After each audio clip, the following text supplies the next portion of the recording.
O tema de hoje você só vai entender depois. Mas vem comigo. Tema de hoje: o susto. Eu já disse que o tema de hoje poderia ser assim, bu. Mas você vai entender isso mais adiante. Nós vamos começar a estudar ali no livro de Êxodo agora. E entrando para o livro, já eu te dou uma introdução melhor para saber como esse povo chegou nessa situação. Para nós compreendermos melhor a leitura, é uma leitura bem longa, eu peço que você nos acompanhe, por favor. Eu coloquei aqui os textos na Nova Almeida atualizada, a tradução que é feita naquela Bíblia azul que nós temos da nossa comunidade. Então eu peço que você me acompanhe na leitura, por favor. Êxodo, capítulo 1, versículo 8 em diante. Eu vou ler até o capítulo 2, mas vou parando de parte em parte para ir explicando. Nesse meio tempo levantou-se um novo rei sobre o Egito, que não havia conhecido José. Ele disse ao seu povo: eis que o povo dos filhos de Israel é mais numeroso e mais forte do que nós. Vejam, precisamos usar de astúcia para com esse povo, para que não se multiplique, para evitar que em caso de guerra ele se alie aos nossos inimigos, lute contra nós e saia desta terra. Até aí, por enquanto. Deixa eu te situar. Você deve conhecer a história de José do Egito. Um dos filhos de Jacó, ele foi vendido pelos irmãos como escravo.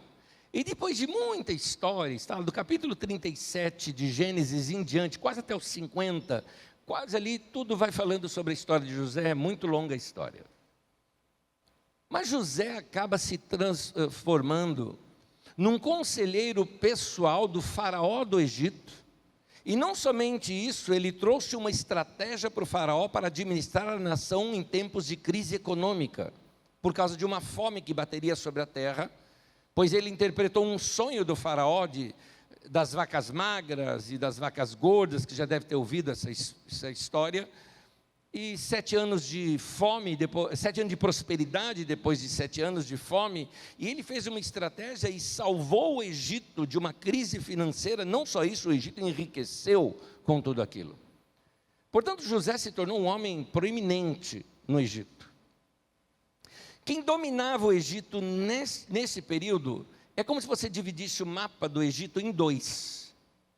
O Alto Egito fica embaixo no mapa, fica ao sul, porque é uma região mais alta. O Baixo Egito fica em cima, uma região mais baixa, para onde o rio Nilo vai e deságua. Essa parte do Baixo Egito, a parte de cima, foi dominada por um povo chamado os Ixos. Os Ixos, eles eram de origem semita, a mesma origem dos hebreus. Portanto, José já tinha aí uma afinidade cultural e uma facilidade de linguagem, visto que certamente seus idiomas eram muito parecidos por serem da mesma origem. É como, por exemplo, você ouvir alguém falando espanhol ou falando italiano, são da mesma origem latina, então muita semelhança existe na linguagem, na cultura.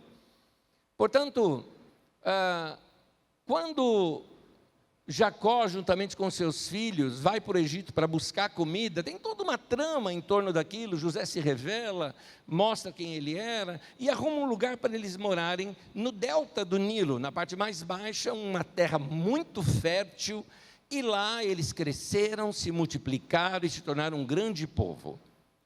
Mas o faraó e toda a descendência desse faraó, os demais que surgiram depois dele, eram simpáticos com esse povo, porque era como se fosse do mesmo povo. Havia uma afinidade entre eles. Acontece que o Egito recupera aquela terra, o Egito do Alto Egito, ao sul. Então, se eu não me engano, é o faraó Amoses I que entra em guerra contra os Ixos e os vence. É isso que o texto quer dizer. Veio um faraó que não conhecia José. Veio um faraó que não sabia quem é esse povo hebreu que está lá. E se esse povo hebreu tem uma língua semita, eles devem ser iguais aos Ixos que dominaram aqui. Então fica de olho nesse povo, eles são perigosos. começou então a oprimir esse povo. E ele falou, nós temos que fazer alguma coisa para reduzi-los, porque eles estão muito grandes, eles estão crescendo muito. Daqui a pouco eles se unem contra inimigos nossos e dão um golpe de Estado na gente. Por isso, eles foram aos poucos, você vai ver depois no texto que aí sim eles avançaram mais ainda na opressão. Aos poucos eles foram controlando esse povo, empobrecendo esse povo e depois colocando trabalhos pesados sobre esse povo. Mais adiante você vê no texto, por exemplo, e ali os israelitas falam isso, né? Durante todo o Antigo Testamento nós éramos escravos no Egito. Essa escravidão é diferente da escravidão que você tem em mente aqui no Brasil, que aconteceu no Brasil. Não é esse tipo de escravidão. É um outro tipo de escravidão que se praticava no Egito, mas aquilo é escravidão também. É interessante, é uma escravidão com salário. O salário é tão miserável que ele é chamado de corveia. É só uma ajuda de custo para comida, vamos dizer assim. Mas além disso, eles ainda tinham que pagar altos impostos. Trabalhavam o trabalho mais pesado que tinha, que era o de construção. E as construções no Egito nunca paravam, sempre megalomaníacas. E esse povo sofrendo ali nas pedreiras e tantos outros lugares. Portanto, é essa opressão que começa sobre o povo para tentar de alguma forma contê-los. Só que aí o faraó vem com uma outra ideia, um avanço nessa posição de domínio, que se torna crítica demais, quando ele manda matar todos os bebês do sexo masculino que nascessem. Era para matar para que não formasse um exército, para que o povo não se multiplicasse. Nós vamos ver isso no texto. Diz aqui o texto, do versículo 11 em diante: e os egípcios puseram sobre eles feitores de obras para os afligir com trabalhos pesados. E assim os israelitas construíram para Faraó cidades celeiros de Pitom e Ramessés. Mas quanto mais os afligiam, tanto mais se multiplicavam e tanto mais se espalhavam, de maneira que os egípcios se inquietavam por causa dos filhos de Israel. Então os egípcios, com tirania, escravizaram os filhos de Israel. Eles amargaram a vida com dura servidão, preparar o barro, fabricar tijolos e fazer todo tipo de trabalho no campo. Todo este serviço lhes era imposto com tirania. Havia aqui um abuso por parte desses opressores, líderes tiranos, essa expressão está no texto, que se julgam donos das pessoas e tomam as terras das pessoas, manipulam as pessoas, determinam a miséria sobre as pessoas. Era esse tipo de líder que havia no Egito nesse tempo, havia de fato uma opressão. Mas agora, por quanto tempo foi isso? Muitos anos. O que significa que o povo, aos poucos, foi se acostumando à miséria. Um parêntese aqui. Você já deve ter ouvido falar sobre, vamos chamar assim, a parábola ou o teste da rã na panela, do sapo na panela. É dito que o sapo ou a rã, ela não percebe quando a água se esquenta, se você fizer isso lentamente.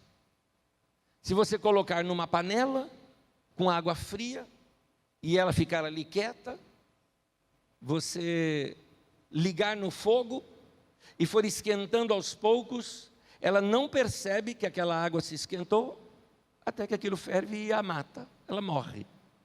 Ela não percebe isso, porque foi feito lentamente. Eu não sei se você está começando a perceber que isso tudo é uma parábola para nós. Que lentamente podemos nos acostumar com desgraça, lentamente nós nos acostumamos com miséria na nossa vida.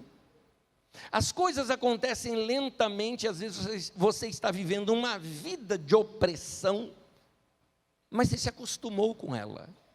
Então você não percebe a diferença, porque foi aos poucos que você foi sendo cozido ali. Então, você está começando a entender aqui o tema de hoje. Porque a única forma de acordar você dessa situação de sonolência ou de comodidade é levando um bu, um susto. Às vezes precisa desse susto para acordar, para te levar a tomar uma atitude de fazer algo. E agora vem mais um avanço por parte do faraó do Egito. Só que dessa vez, para algumas mulheres, porque os homens não notaram isso, não perceberam isso. Para as mulheres, opa, foi demais. Você vai notar aqui. Em Êxodo, no versículo 15 em diante, no capítulo 1, diz assim: o rei do Egito deu uma ordem às parteiras hebreias, na verdade elas eram parteiras egípcias que faziam o parto das hebreias, das quais uma se chamava Sifrá e a outra se chamava Puá. Esses nomes ficam estranhos para a gente, porque são nomes egípcios traduzidos para o hebraico e depois agora para a língua portuguesa. Dá para você notar o porquê a gente se perde na beleza dos nomes, porque são nomes bonitos, mais adiante eu te mostro isso. Ele disse, o faraó: quando vocês servirem de parteira às mulheres hebreias, verifiquem se é menino ou menina. Se for menino, matem. Se for menina, deixem viver.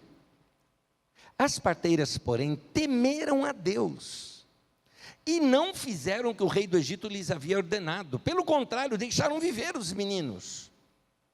Então o rei do Egito chamou as parteiras e lhes perguntou: por que vocês fizeram isso e deixaram viver os meninos? As parteiras responderam a Faraó: é que, você dá para notar que é uma mentira, é uma desculpa, é que as mulheres hebreias não são como as egípcias, são vigorosas e dão à luz antes que a parteira chegue.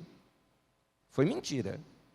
Mas eu quero te chamar a frase seguinte: e Deus foi bom com as parteiras.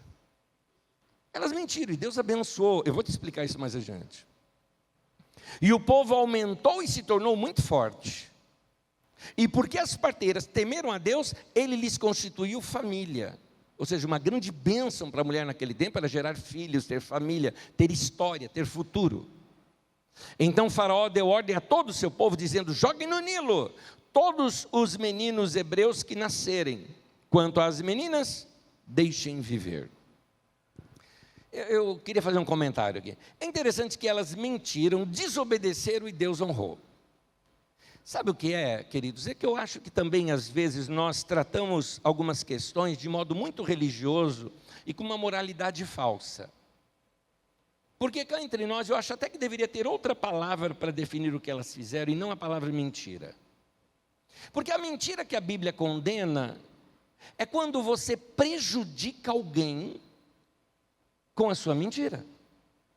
Se você prejudicou alguém, o pecado está no prejuízo àquela pessoa. Que prejuízo teve aqui? Nenhum.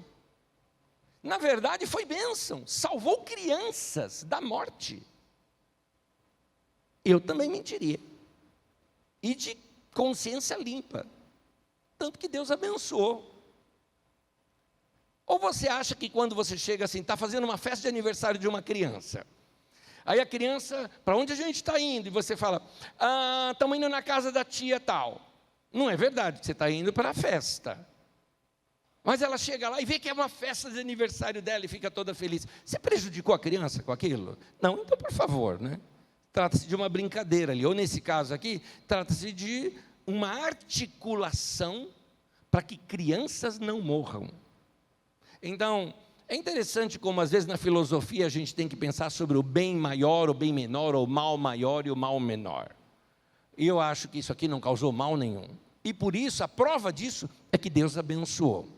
O mesmo acontece com um sacerdote, por exemplo, que o rei Saul chega lá e poderia matar Davi, e o sacerdote fala uma mentira ali. E livrou Davi da morte. Então, você vê que quando se trata de gente inescrupulosa, quando se trata de maldade, talvez a gente teria que arrumar outra palavra para isso, que não a palavra mentira. Eu vou continuar a leitura, vamos lá. Capítulo 2.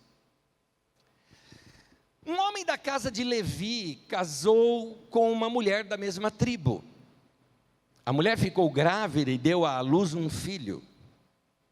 Vendo que o menino era bonito, eu preciso explicar essa frase, eu procurei ler essa frase no texto original, e cabe-se aqui uma outra tradução. Primeiro que a palavra vendo ali não é que eu vi, mas que eu percebi.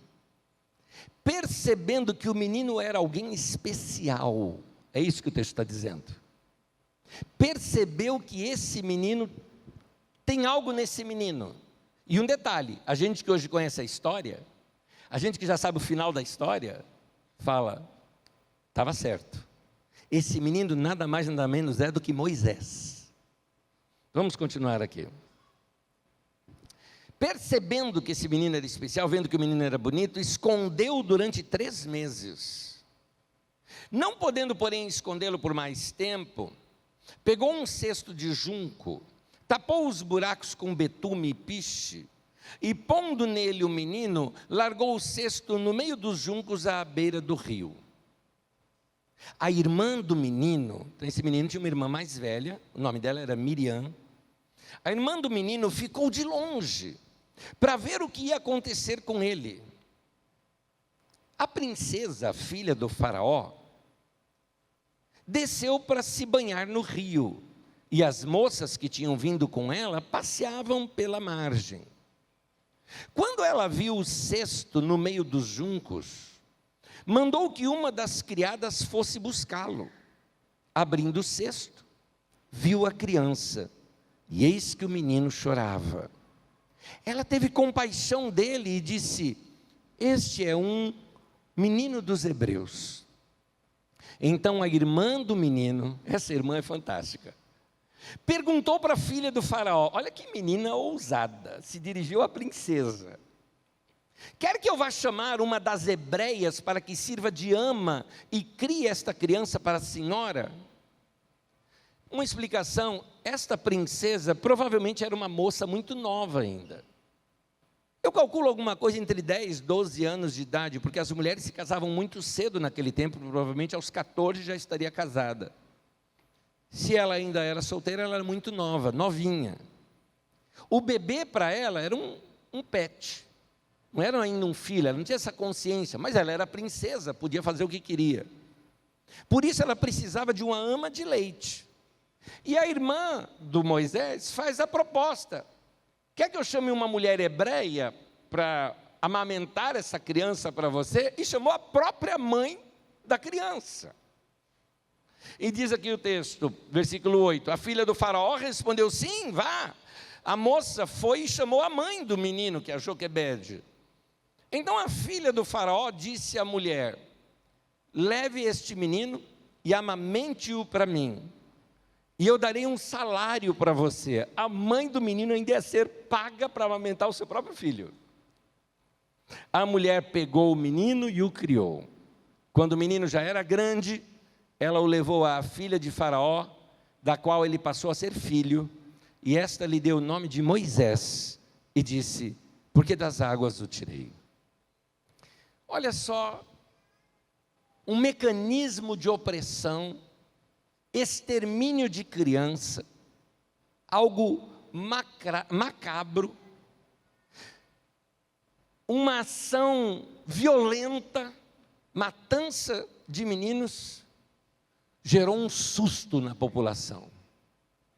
Eles já estavam se acostumando com aquela opressão diária de trabalho, mau tempo para dormir, mau tempo com a família, nem nada, mas agora, um susto.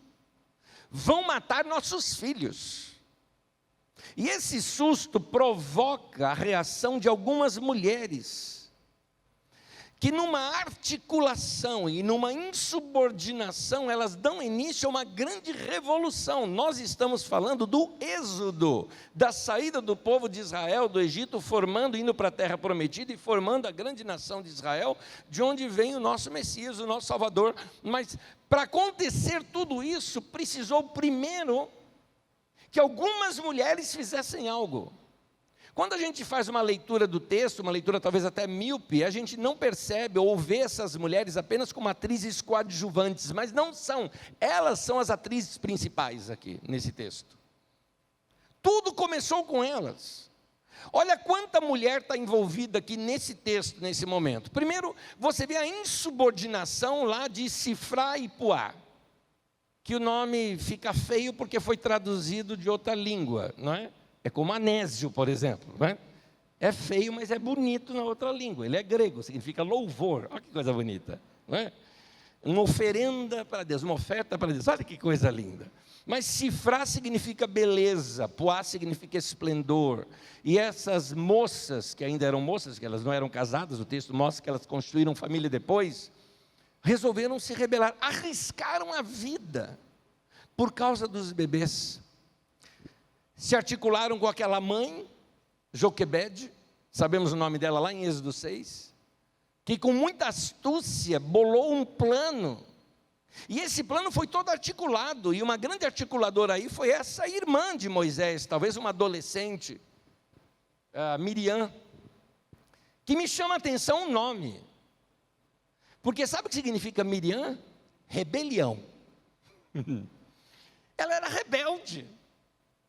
Agora, se rebelou para o lado certo. Quem disse que rebeldia é algo ruim? Rebelou para o lado certo. Você sabia que você pode ser rebelde para o lado certo?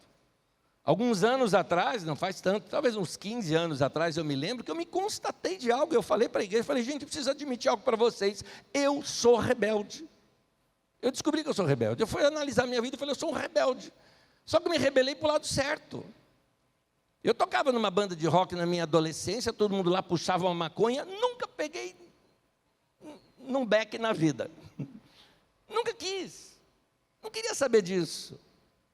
Amava estar com meus amigos do fundão na escola, mas sentava na frente, porque eu queria aprender. Então, rebelei para o lado certo. Quando foi para escolher coisas na vida, cada um escolhendo cada coisa, eu escolhi. Eu vou para o pastorado. Eu me rebelei para o lado certo. Dá para você se rebelar contra algo e ir para o lado certo. É o caso de Miriam. Muitos nomes na Bíblia que aparecem no Novo Testamento, que você conhece, eles são derivados, na verdade, de nomes hebraicos. Judas, por exemplo, é derivado do nome Judá. O nome Tiago é derivado do nome Jacó. E Maria é derivado de Miriam. Então, aqui você vê uma rebelião, um complô entre as mulheres. A princesa, ela foi muito especial aqui. Porque por ser filha do faraó, ela articulou com o palácio, porque havia uma ordem do palácio, mata as crianças. Ela falou, esse aqui não, é meu filho agora. Então ninguém toca nele. Particularmente, pelos meus cálculos pessoais, vendo a época do Êxodo e tudo mais, eu acredito que essa mocinha é aquela que aparece na história egípcia chamada Hatshepsut. É um nome difícil de falar. Ela até inclusive se torna faraó do Egito, tempos depois. Essa princesa fez essa articulação toda, levando com que Moisés fosse educado e treinado no Egito. Não é à toa que ele se torna um grande líder depois, um homem inteligentíssimo. As criadas estavam também articuladas com as mulheres hebreias. E até as damas do palácio deveriam também estar no combinado, porque foram elas que provavelmente avisaram o momento certo que a princesa sairia para o banho, para exatamente vazar essa informação, para que se colocasse a criança exatamente naquele lugar, na hora que a princesa estava ali. O que nós temos aqui? Um complô feminino. Homens, tomem cuidado quando tem uma rodinha de mulheres. Há uma inteligência nas mulheres, e interessante aqui que são mulheres de cultura diferente, de posições sociais diferentes, mas existe uma coisa entre as mulheres que quando a outra também é mulher, e é mulher, pronto, elas já se uniram, elas sabem como se unir, e elas se rebelaram pelo lado certo. Devido ao trabalho dessas mulheres, Israel se fortalece, Moisés surge como um grande líder, leva esse povo para a terra prometida, constitui uma nação, ali surgem nomes como você conhece, como Davi, como Salomão, grandes profetas como Elias, Eliseu, Isaías, Jeremias, E muitos anos depois, o nosso querido Senhor Jesus sai desse povo. Tudo por quê? Porque as mulheres resolveram dizer basta à opressão. Agora, tudo isso aconteceu por causa de um tema de hoje, por causa de um susto. Porque facilmente a gente se acomoda debaixo da opressão, ou a gente se acomoda debaixo de situações que de repente precisa de um boom, um susto para nos acordar. E é daqui que eu quero tirar algumas lições muito práticas aqui para todos nós. Primeiro, o susto nos acorda para a vida. O susto naquele povo despertou um sentimento de heroísmo, de enfrentamento, de uma atitude que diz, não é para ser desse jeito. Agora, quem se acomodou sumiu da história, não tem seus nomes relacionados aqui. E é até trágico, quem se acomodou, o filho morreu. Mas essas mulheres tomaram uma atitude, não foram passivas. Agora, o que elas não sabiam é que aquela articulação entre elas era, na verdade, uma ação de Deus. Por isso, meus queridos, nós precisamos ficar atentos a pequenos incômodos que surgem na nossa vida. Você se lembra quando lá atrás, lendo o texto, eu falei, os pais perceberam que o menino era especial? E resolveram arriscar a vida deles para manter um menino, porque eles perceberam algo. É essa percepção que a gente tem que ficar de olho. Vou trazer aqui para a nossa vida. E em situações muito práticas, não tão trágicas como essa, situações bem práticas da nossa vida. Porque você só precisa levar um susto quando você antes não percebeu os pequenos toques que Deus vem te dando e vem te avisando. A voz do Espírito Santo que fala conosco não é uma voz que você ouve, é uma voz que você sabe. É uma convicção interior. Só que ela é uma voz doce e suave.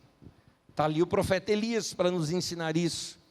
Quando ele acha que Deus vai falar no meio de um terremoto e não fala, no meio de um fogaréu, no meio de uma ventania, mas na hora que fica tudo quieto, uma brisa suave, ele entende a voz de Deus. Agora, a nossa vida está muito agitada, e nós não estamos percebendo que, enquanto aquele povo estava sendo opresso lá, com pagamento de corveia, com a situação de trabalho pesado, é o nosso tempo que está sendo ocupado o tempo todo. Você não tem tempo para a família, você não tem tempo para nada, você não começa a perceber, você não está percebendo que o teu casamento, já está começando a ter faíscas e cismas entre vocês, que um muro já está ficando entre vocês, você não está percebendo, daqui a pouco vem o quê? Vem um boom, vem um susto, é o marido que chega e fala, vou embora, e aí a mulher fala, ai meu Deus, foi assim do nada, não foi do nada, o sinal já vinha sendo dado há muito tempo, mas você não percebeu. E às vezes o susto é para nos acordar, para então aí a gente quer revolucionar a vida, mudar a vida. É como uma pessoa que não para, por exemplo. Não para nada e só vive por trabalho e não cuida da saúde. Daqui a pouco aquela dorzinha que você não entende, vai deixando para lá. Por acaso vai no médico e o médico fala, cuidado, você vai morrer. Teu coração está terrível. Eu percebo lá no meu condomínio, quando alguns homens, logo de manhã, estou saindo para o trabalho, e está o cara lá, desculpa o termo que eu vou usar, não é pejorativo, é porque eu preciso usá-lo para poder ensinar. O cara todo gordão, lá, correndo, suando. Eu falo, esse daí recebeu o checkmate do médico. Um deles eu vi hoje. Está lá o cara correndo, eu até dei um toque para minha esposa, falei, olha, ele era gordão, não é mais. O cara está ficando enxuto. Agora, pelo cabelo branco, pela idade, foi o médico. Foi o médico. Então, às vezes nós precisamos de um susto, mas é um susto para salvar a vida da gente. Mas, se você perceber antes, os pequenos toques que a vida vai te dando, que Deus vai colocando no teu caminho, conselhos que você vem recebendo, percepções que você vai tendo, sinais que vão, irmão, presta atenção nos sinais que vão acontecendo nos relacionamentos, na vida, coisas simples, até coisas materiais nossas. Você está lá na sua casa e daqui a pouco você começa a perceber os sinais. Você já não ama mais o lugar, Você já não está cuidando mais da casa. Você já não tem mais nem prazer ali de ficar naquele bairro. Será que não é um sinal para você mudar? E aí depois quando você muda é que você percebe, puxa, era Deus falando comigo e eu não tinha percebido. Então, como Jacó, por exemplo, Jacó tem uma expressão dele que eu acho muito interessante. Jacó, ele chega a dizer da seguinte forma, ele tem um sonho à noite. E depois que ele acorda do sonho, olha a frase dele: o Senhor estava aqui e eu não sabia. Às vezes não percebemos esses toques que Deus vem dando. Certamente Deus deve ter incomodado aquele povo, mas levou tempo para o povo chegar e ir orar, buscar a Deus, o que vai aparecer mais adiante aqui no texto de Êxodo. Mas aquelas mulheres, a hora que invadiu e falou, vai matar o seu filho, ela falou, não, aí já é demais. E resolveram se rebelar. Meu irmão, o susto pode ser uma bênção, mas eu espero que você não precise disso. Que você comece a ouvir Deus antes disso acontecer. Muitas pessoas ficam paradas no tempo esperando que Deus faça algo. Meu irmão, tem coisa que Deus não vai fazer. Porque o que Deus faz para você, Ele te dá inteligência, Ele te dá capacidade, e Ele espera que você tome algumas atitudes. Eu não estou dizendo que você não tem que orar. Mas, meu querido, há determinadas coisas que não é resposta de oração, é resposta de ação sua. Não espere algumas coisas caírem dos céus. Tem coisas que é você que tem que fazer. Se você, por exemplo, está num tempo, você fala, eu estou com tanta dívida, pastor, ora por mim. Oração não vai pagar sua dívida, meu irmão. Eu vou orar, claro. Mas vou orar assim, Deus, ensina esse indivíduo a parar de gastar dinheiro. Grita mais alto para ele ouvir. Não. Porque de alguma forma você gastou mais do que você ganha. Por isso tem dívida. Por isso você não está ouvindo a palavra de Deus que te ensina como guardar, como economizar, como fazer conta. Tem uma frase que eu gosto de usar, porque eu acho ela muito... é quase uma parábola, né? Ela é muito assim, ela é figurada, essa palavra que eu queria usar. Deus não faz cadeira. É verdade, Deus não faz cadeira, Ele faz a árvore. Mas Ele deu inteligência para o ser humano para desenvolver. Deus fez a árvore e deu inteligência para o ser humano olhou a árvore e dali ele bolou a cerca, dali ele bolou a casa, dali ele bolou o banco, a mesa, a cadeira. Isso é inteligência humana, e Deus foi quem deu essa inteligência. Não adianta você, por exemplo, estourou o cartão de crédito e fica esperando Deus fazer um milagre.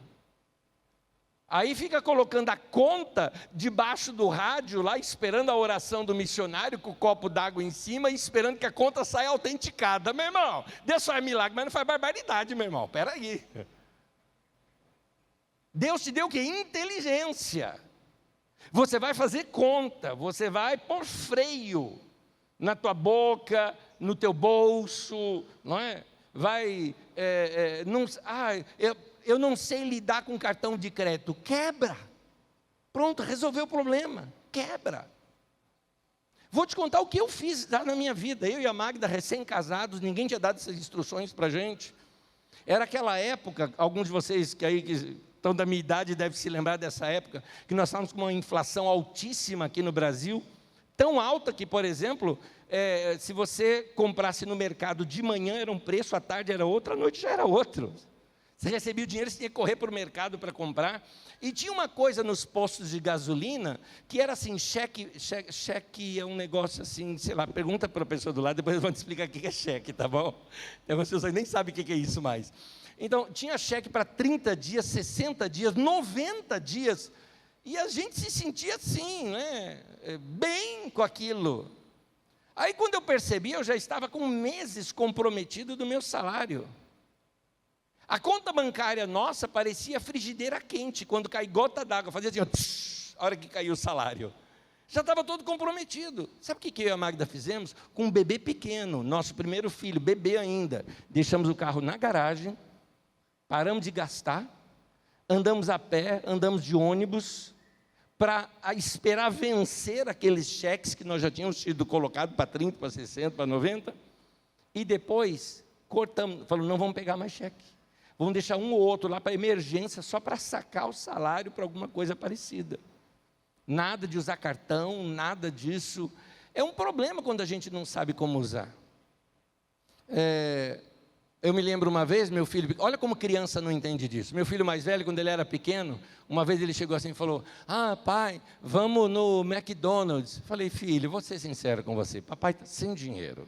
Nas minhas contas não dava para ir aquela semana, não dá. Aí ele falou: mas você tem cartão? Eu falei: mas olha que o moleque já está ensinando esse devedor desde cedo. Deixa eu ensinar certo esse menino. Esse meu filho hoje é meu orgulho na questão econômica e na questão financeira. O menino sabe o que é prosperar. Está ganhando bem, está crescendo, prosperando, guardando. É um cara genial nessa área. Mas foi desde cedo ensinando: não, você tem que aprender a guardar. Então, querido, Deus te dá inteligência. Você ora, pede sabedoria, Deus te dá um livro. Deus te mostra o livro para você ler, para você adquirir mais sabedoria. Quer ser sábio? Vai ler. Então, Deus nos deu inteligência, Deus nos deu sentimentos, Deus nos deu percepção, Deus nos deu ideias, Deus nos deu o cérebro, aquela parte do nosso corpo que quando você não usa, ele vira cérebro. O seu cérebro é uma máquina poderosíssima, dada por Deus, inteligência divina ali, para você fazer cálculos, para você fazer conta, para você usar como criatividade, a tua imaginação brotar dali. Mas para isso, tua vida tem que estar tranquila. Mais adiante eu explico isso um pouco melhor.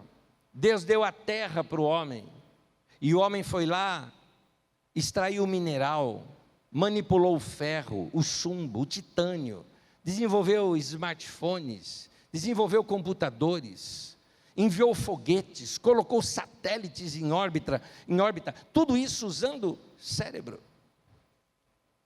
Por que nós não estamos usando o cérebro? Eu insisto, use.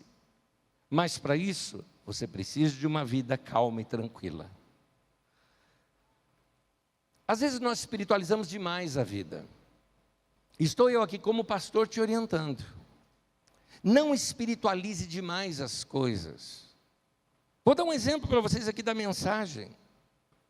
Deus me deu a inspiração da mensagem, mas Deus não me deu o texto. Sou eu que escrevo o texto.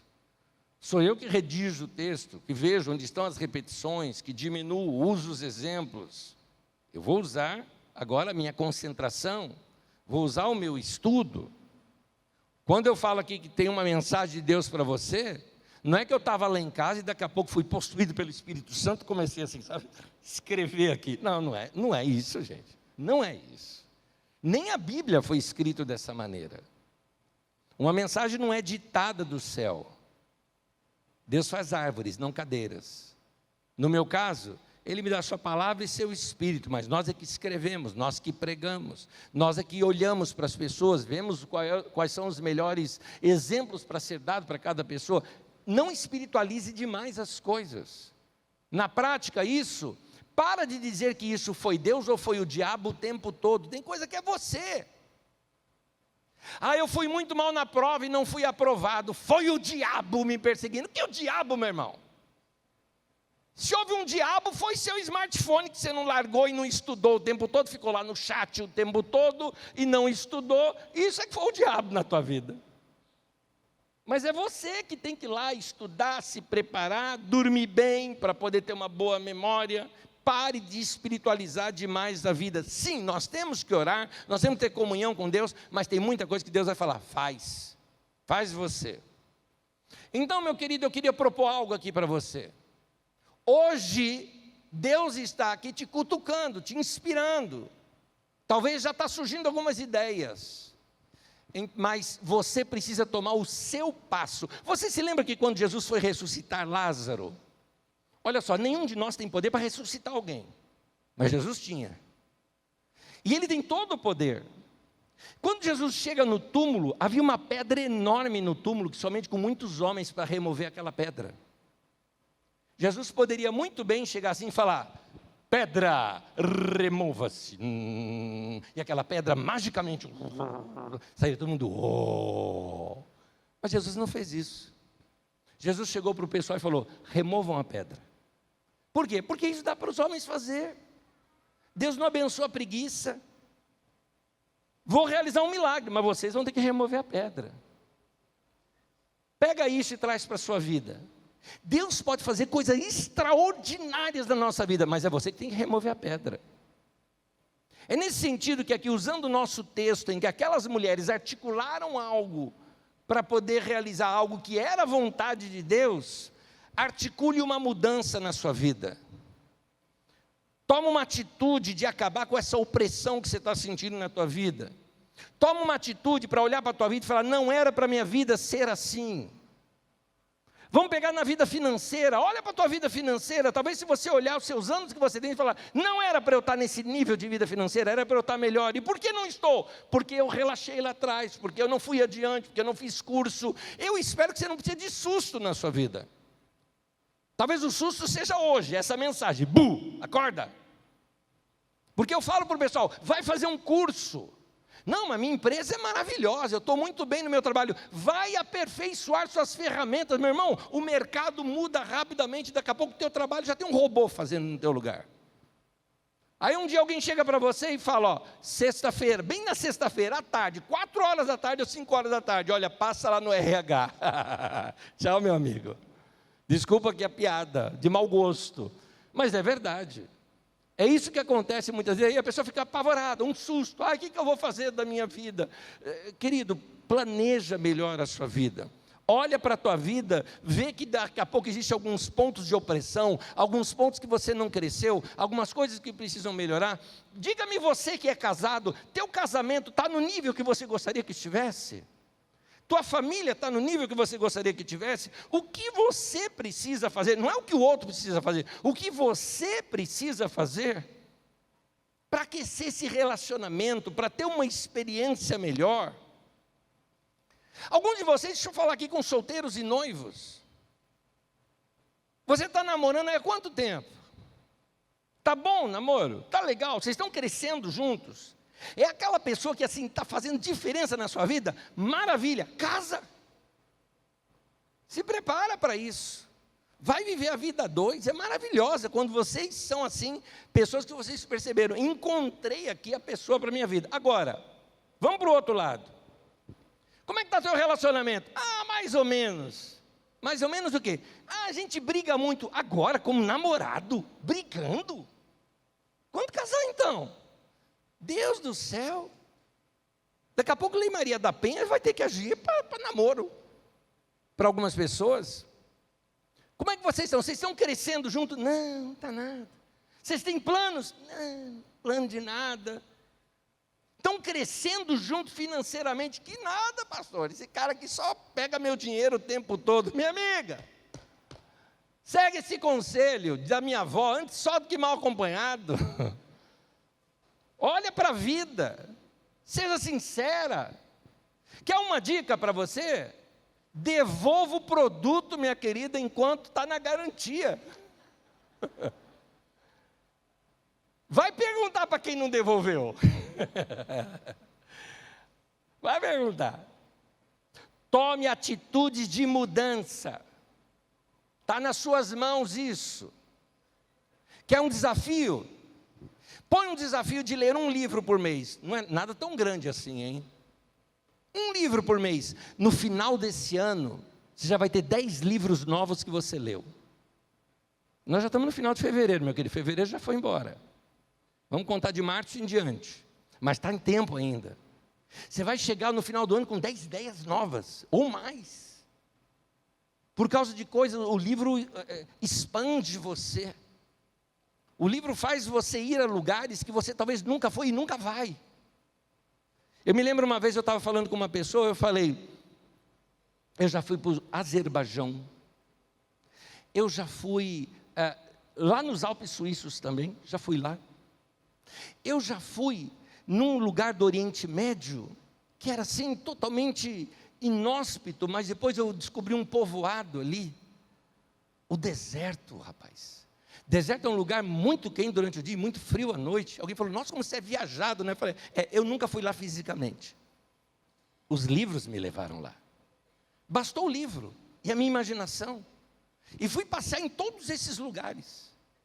Confesso que a maioria deles eu nem quero ir pessoalmente, porque eu já vi no livro que não é do meu feitio.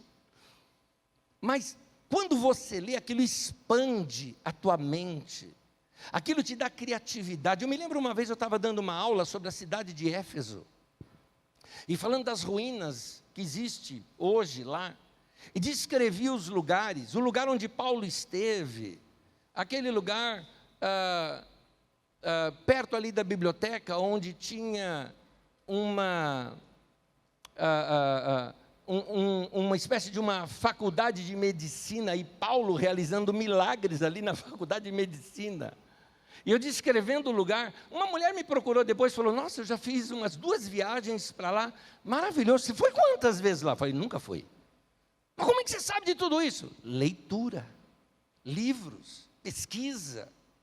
Meu irmão, vai crescer, meu irmão. Expande a tua mente, expande teu coração, expande a tua inteligência. Você é uma pessoa inteligente, você precisa despertar isso em você. Quanto mais você alimenta o teu cérebro com coisas boas, mais ele, eu vou aqui usar uma expressão que ela é figurada, tá? Mais ele se dilata, mais você expande o teu conhecimento.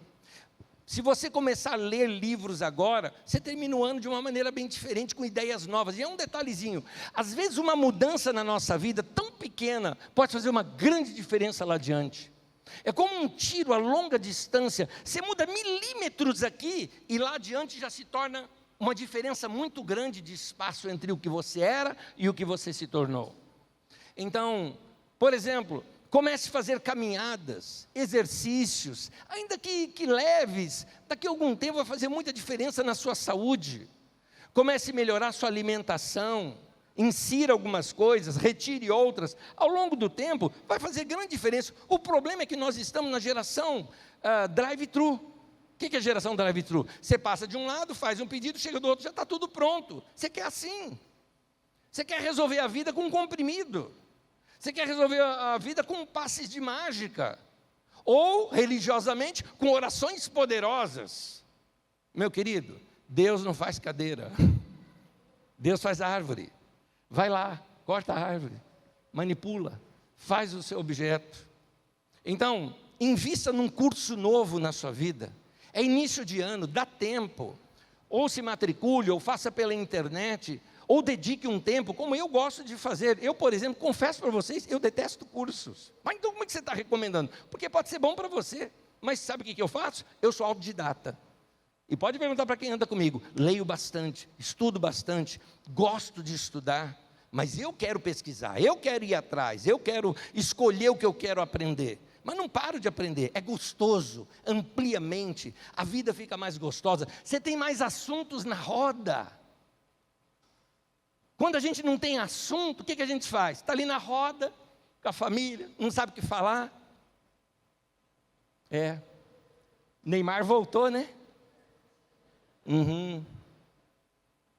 Perdeu um gol. Perdeu para o Corinthians. Não tem assunto. Não tem nada que torne interessante. Depois o camarada, vamos falar do solteiro, depois o camarada chega e fala assim, não arrumo namorada. Também, meu querido, ninguém se interessa pelo teu papo. Vai mudar, vai se tornar alguém interessante. Casais, falo com vocês agora, façam planos. Planeje uma viagem gostosa, viagem boa. Vou te desafiar 2 coisas, uma a longo prazo e uma a curtíssimo prazo. Uma a longo prazo. Quando é que vocês vão fazer uma viagem dos sonhos? Que tal vocês já começarem a conversar isso agora? Quando eu falo viagem dos sonhos, eu falo daquele lugar que você quer ir mesmo, assim, você amaria, é o sonho da tua vida ir para aquele lugar. Vai, meu querido, a vida é rápida, a vida é curta. Deus deu, assim, do Senhor é a terra e toda a sua plenitude, Salmo 24, Deus criou essa beleza toda para a gente visitar. Ai, pastor, não tem dinheiro. Claro que eu sei que não tem, mas se você não fizer plano, você nunca vai ter. Então Então começa a planejar desde já, por isso que eu falei, a longo prazo. Mas eu tenho um desafio para você a curto prazo. Marido, você vai cutucar a tua mulher, e mulher, você vai cutucar o teu marido, perguntando para eles, vamos sair para onde para jantar fora essa semana? Pastor, eu estou sem dinheiro. Dogão de Osasco, não tem problema. Entendeu? Mas vocês têm que sair. Só vocês, sem os filhos. Namoradinho, mão dada, beijinho, abraço, agarra e etc. Dá para falar tudo aqui, não é encontro de casais. Mas vocês precisam ter tempo juntos. Para de ouvir coisas que te fazem mal. Sabe por que a gente não tem criatividade? Porque na hora que a mente quer descansar, você começa a se encher com o quê? Com guerra lá do Oriente, com não sei o que lá, com política, com o que o Lula falou. Meu irmão, deixa o Lula com a vida dele, vai cuidar da tua. Vai adiantar a tua opinião sobre ele, sobre seus políticos, você já sabe que um monte que está ali não vai fazer nada mesmo. Mas porque os caras preocupados com a eleição lá dos Estados Unidos, se o Trump ia entrar ou não, mas você vota lá. Tua opinião vai mudar alguma coisa? Então vai se encher com coisa que vai fazer você crescer, meu querido, vai cuidar da tua vida. Aquela velha frase sábia de para-choque de caminhão, Deus deu a vida para cada um, para que cada um cuide da sua. Deus deu a vida a todos para que cada um cuide da sua. Pois bem, vá ouvir boas mensagens, mensagens inspiradoras. Deus está falando com você nessa mensagem, ouve várias vezes, uma só não dá. Para você relembrar de novo, para você ser cutucado de novo, ser desafiado de novo. Vai se cercar de coisas e gente que te inspiram. Vai andar com gente que te faz crescer. Vai viver bem a vida que Deus te deu. Deus abre oportunidades na vida da gente e você precisa estar aberto para a mente tranquila, para perceber quando essas portas de Deus se abrem na sua vida. Mas para isso, você tem que se livrar do que está te segurando, do que está te atrapalhando. Em Hebreus 12, versículo 1 e 2, Paulo usa aqui uma lição que é vindo das Olimpíadas, onde os gregos treinavam com um peso nos calcanhares, e Paulo está dizendo uma expressão, se livre do peso que está ali grudado no seu calcanhar, porque eles treinavam com aquele peso, para que no dia da corrida eles tiravam aquele peso e pareciam que se sentiam leves. Paulo usa isso como símbolo para dizer o seguinte, livremo-nos de tudo que nos atrapalha, uma outra versão diz, desembaraçando-nos de todo o peso, e do pecado que nos envolve, e corramos com perseverança a corrida, tendo os olhos fitos em Jesus. Eu queria te alertar uma coisa, vamos ver alguns trechos desse texto aqui agora. Ele diz ali na segunda linha, do pecado que nos envolve. Meu irmão, abandona o pecado, cara. Abandona. Você sabe que é errado, para. Mulher, está fazendo algo errado? Para. Pecado é peso, pecado segura a gente, pecado deixa a gente sem graça diante de Deus. Abandona. Como é que abandona? Agora, decide aí agora, não vou fazer mais. Chega para Deus e fala, me perdoa, sou mesmo pecador, errei, te peço perdão, mas vou mudar a partir de hoje. É assim que abandona o pecado. Não adianta amansar o pecado, ai pecadinho, vai embora, vai embora. Não, o pecadinho não vai embora desse jeito, querido. Não vai. Então, se livra. Outra coisa, o texto ainda diz lá, livremo-nos de tudo que nos atrapalha. Percebeu a palavra nos? Livremo-nos. Não diz assim, ai, Deus vai te livrar. Não, você se livra, querido. Porque foi você que causou isso, então você vai lá, tem que se livrar do que está te atrapalhando. O que está te atrapalhando? Ah, eu briguei com fulano, vai lá e pede perdão. Ah, mas foi ele que falou mal de mim. Adianta. Cria uma ponte de novo de conversa, tem que chegar lá e começar alguma conversa, chega lá e fala, me desculpa, errei, faz alguma coisa. Você começa uma conversa, tem dívida, vai pagar a dívida. Não adianta ficar enrolando, ela só vai aumentar. E diz lá o texto, corramos com perseverança a corrida. Deus está dizendo, vai correr. Eu tenho um conselho para você, desenrosque a vida. A vida de muita gente está enroscada, você quer correr e essas coisas não estão são pesos nos seus calcanhares que não estão permitindo você crescer. Então, começa a se desprender desses pesos, e às vezes esses pesos têm cara, rosto, CPF, tá? Tem muita gente pendurada na sua carteira. De repente você precisa começar a acertar isso melhor. Resolva tudo e corra, desenrosque, desembarace a sua vida de tudo aquilo que está te atrapalhando. Vai ter o seu êxodo. Chegou o tempo da tua libertação, de você crescer, ir para uma terra prometida. Terra prometida fala, é abundância, leite, mel, coisa boa. É assim que tem que ser a nossa vida. Você foi feito para crescer. Uma frase de Rick Warren, eu aprendi com isso lá em 1999 ou no ano 2000. Eu achei fantástico, eu decorei e ela ficou para mim. A pergunta certa para se fazer não é assim, por que eu não estou crescendo? Não é essa a melhor pergunta. A pergunta certa é, o que é que está me impedindo de crescer? Eu fui feito para crescer. Tem alguma coisa me segurando aqui em cima, tem uma rolha aqui que eu preciso romper com ela. O que é está te impedindo de crescer? Qual é o peso que está segurando o teu pé? Qual é a âncora que está na sua vida? Meu irmão, se liberte, lembra? Desembaracemo-nos, livremo-nos, toma uma atitude de você. Segundo, o seu susto pode ser uma bênção para você. De vez em quando a gente precisa de algo que nos assuste. Um rei poderoso ia matar o seu filho, e uma mulher pobre resolve se rebelar contra o faraó do Egito. Assusta, mas às vezes é esse tipo de susto que faz a gente se mover.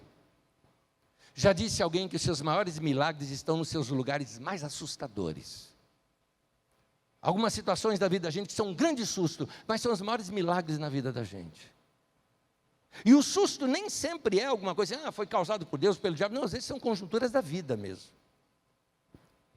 Acidentes de trânsito, gente que morre na família, viuvez, divórcio, um câncer, uma outra doença que te choca. São sustos que a gente leva na vida e aí a gente, peraí, deixa eu acordar. Quem eu gostaria de estar pregando essa parte seria a minha esposa, Magda. Ela sabe o que é assim ouvir, você está com câncer, se você não cuidar você vai morrer. É uma sensação assim horrível na vida da gente. Mas foi lá, enfrentou, venceu. Mas é interessante você conversar com ela, ela fala, foi bom eu ter passado por isso. Ela fala, você nunca mais volta a ser a mesma pessoa. Primeira coisa, quando você percebe assim, que tua vida é curta, imagina que o profeta Isaías chegasse para você, como ele chegou para o rei Ezequias, e dissesse assim, prepara a tua casa, você vai morrer. E aí? Se você soubesse que tem mais um ano de vida, pensa. Primeira coisa é o que você deixaria de fazer. São coisas que a gente pensaria. Uma das coisas que a gente faz, quando a gente percebe que a vida é curta, a gente começa a cortar gente chata da vida da gente. A gente perde muito tempo com gente chata. Gente que só suga o tempo todo. Tira. Antes só do que mal acompanhado, lembra? Não estou falando só de relacionamento, não. Estou falando de amizade também. Amigo que está te levando para o buraco não é teu amigo, é encrenca. Não esquece que a Bíblia fala de joio e de trigo, e Jesus diz, filhos de Deus e filhos do diabo. Tem filho do diabo nesse mundo, meu amigo. Nem todo mundo é bonzinho, não. Tem determinadas situações da vida da gente que a gente tem que cortar. Tem situações que estão te levando para o buraco, você tem que cortar. A vida é muito curta para a gente gastar tempo com isso. Por isso, de tempo em tempo, vem aquele susto para a vida da gente. Uma figura que eu posso te usar aqui, já estou no final, é uma figura bem conhecida no nosso imaginário, porque ela é repetidamente citada.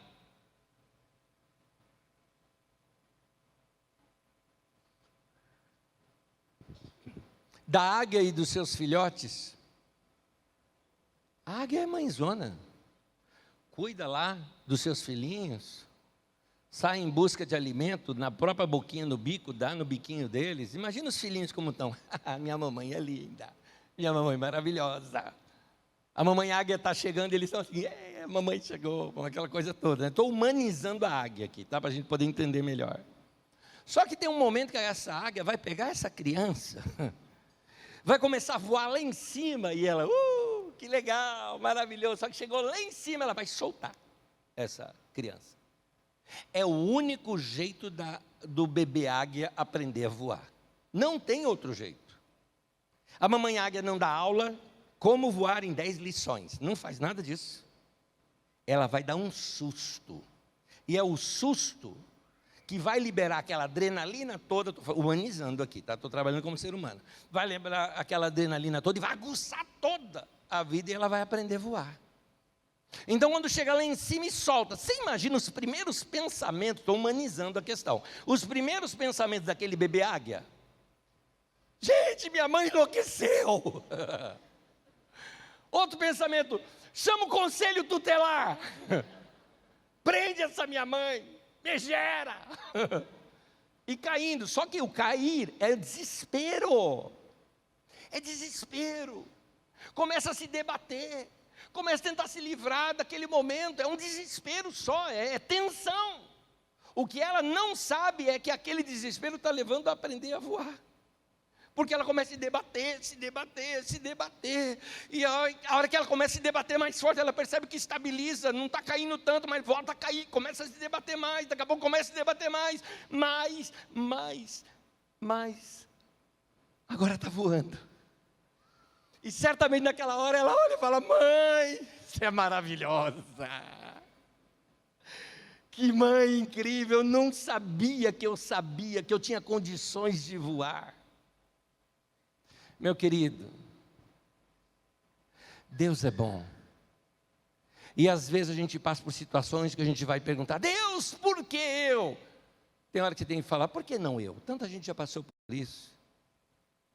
Me deram um limão, vou fazer uma limonada. Entrei numa crise, eu vou sair dela melhor do que o que entrei. Porque ainda que eu ande pelo vale da sombra e da morte, eu não vou ter mal nenhum, porque o Senhor está comigo. Ele vai fazer eu crescer de uma maneira que eu não imaginava.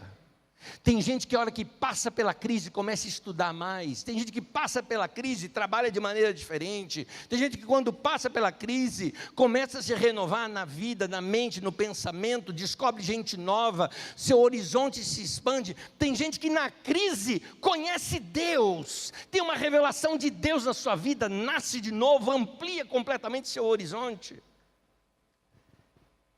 O susto. Alguns de nós precisamos disso. O meu desejo é que você não precise do susto.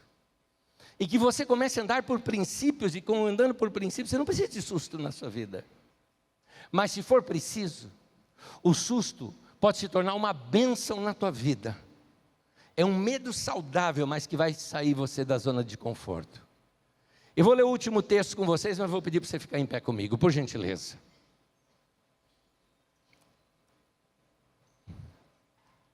Querido, tem uma hora na vida da gente que a gente constata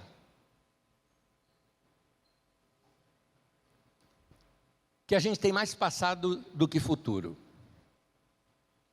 Não sei se você entendeu.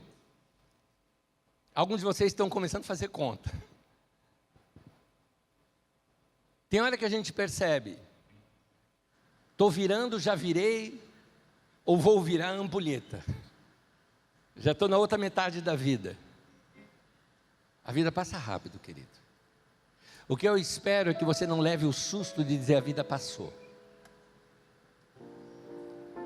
Mas que você hoje tenha sido acordado por Deus para tomar algumas decisões que vão fazer toda a diferença na sua vida. O susto gerou naquela família uma atitude de fé. Isso é narrado no último texto que eu quero ler com vocês, Hebreus 11, 23, diz assim: pela fé, aqui está falando dos pais de Moisés, tá? Pela fé, Moisés recém-nascido foi escondido durante 3 meses por seus pais. Ou seja, a fé dos seus pais escondeu Moisés, pois estes viram que ele não era uma criança comum, e não temeram o decreto do rei. O susto fez eles se levantarem e enfrentar o homem mais poderoso da terra daquele tempo, que era o faraó do Egito. Esse menino cresceu assim, e foi esse menino que muitos anos depois enfrenta outro faraó, já descendente desse faraó, enfrenta dizendo: assim diz o Senhor, deixa o meu povo ir. Enfrenta Faraó, enfrenta as coisas, enfrenta as situações. Estão vindo para matá-lo, matar ele e todo o povo. Deus fala: toca nesse mar, ele vai se abrir, o mar se abre, eles passam. Esse menino foi formado por causa da fé desses pais dele. Há determinadas atitudes que você vai tomar hoje na tua vida, que vai implicar lá na vida dos seus filhos e netos, e eles vão olhar para trás e falar: graças a Deus, pelo meu pai, pela minha mãe, pelo meu avô, pela minha avó, que foram homens e mulheres de Deus que me trouxeram até aqui. Eu sei que hoje eu sou resultado da vida dos meus pais, dos meus avós, da criação que eu tive. Tem muita coisa que acontece na minha vida hoje, que eu levanto as mãos para os céus e falo: Senhor, eu não posso falar com um morto, mas o Senhor pode, então fala com eles aí, que eu estou muito feliz pelo que eles fizeram na minha vida. Estou muito feliz. Não vejo a hora de um dia estar lá no céu e dar aquele abração deles. Não quero ir agora não, espera aí. Mas o dia eu vou.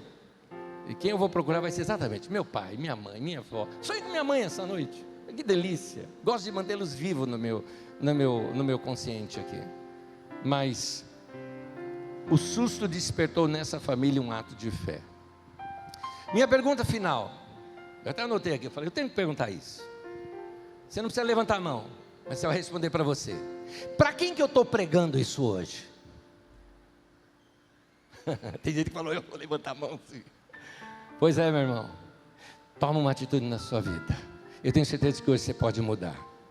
Hoje pode ser aquele dia da tua vida. Marca isso. Põe a mão no peito, eu quero orar com você. Primeiro, ora você. Talvez você vai fazer um voto diante de Deus agora de algo que você vai abandonar. Ou talvez você vai fazer um voto de algo que você vai começar. Ou talvez você vai fazer um voto diante de Deus agora para dizer: Senhor, eu vou prestar mais atenção. Agora eu quero orar. Senhor, abençoa o teu povo. Eu sei que o Senhor trouxe cada um deles aqui. E cada uma dessas pessoas, Senhor, o Senhor tem um plano, tem uma história, tem um sonho para a vida de cada um deles. Que seja revelada a tua bondade para eles. Que eles conheçam como o Senhor é bom, como o Senhor não falha, como o Senhor não nos abandona. E mesmo quando passamos por sustos na nossa vida, está dentro do teu plano isso. Nada te pega de surpresa. O Senhor é bom. Obrigado, Senhor, por toda a tua bondade. Obrigado por ter nos levado a ouvir essa palavra aqui hoje. Percebemos a tua voz falando no nosso coração. Dá aos meus irmãos a capacidade de obedecer e de crescer. E que a bênção do Senhor esteja sobre suas vidas. Em nome de Jesus. Amém. Aqueles que sabem, têm convicção de que Deus falou com você, aplauda o teu Deus. Irmãos queridos, que Deus te abençoe. Você sai daqui hoje com novas ideias, com novos desafios. Que você tenha sido santamente desacomodado hoje aqui. Que você seja santamente perturbado, né? Quando Deus nos incomoda para a gente crescer. Que isso aconteça com a tua vida. Amém. Ora a Deus durante a semana. Não se esqueça de se alimentar com a palavra de Deus diariamente. Pega o livro de Provérbios, o capítulo daquele dia, ou seja, Provérbios tal, do dia tal, sabe? Leia no capítulo de Provérbios. Vai deixar aquilo encher o teu coração e a tua mente de ideias, de princípios, de ideias que vão fazer você crescer. Separa um versículo no dia, tenta decorá-lo. Tudo isso você vai estar alimentando a sua mente e o seu coração, expandindo a sua criatividade. Lembre-se, criatividade vem de conexão com o Criador. O Criador gera criatividade. Que você tenha uma semana de dias mais criativos. E que Deus te abençoe. Amém. Permita-me abençoá-los, por favor. Que a graça do Senhor Jesus e o amor de Deus, o nosso Pai, e que a comunhão do Espírito Santo seja com todos nós aqui, nessa semana, nesses dias, nos enchendo da sua presença, em nome de Jesus. Amém, amém.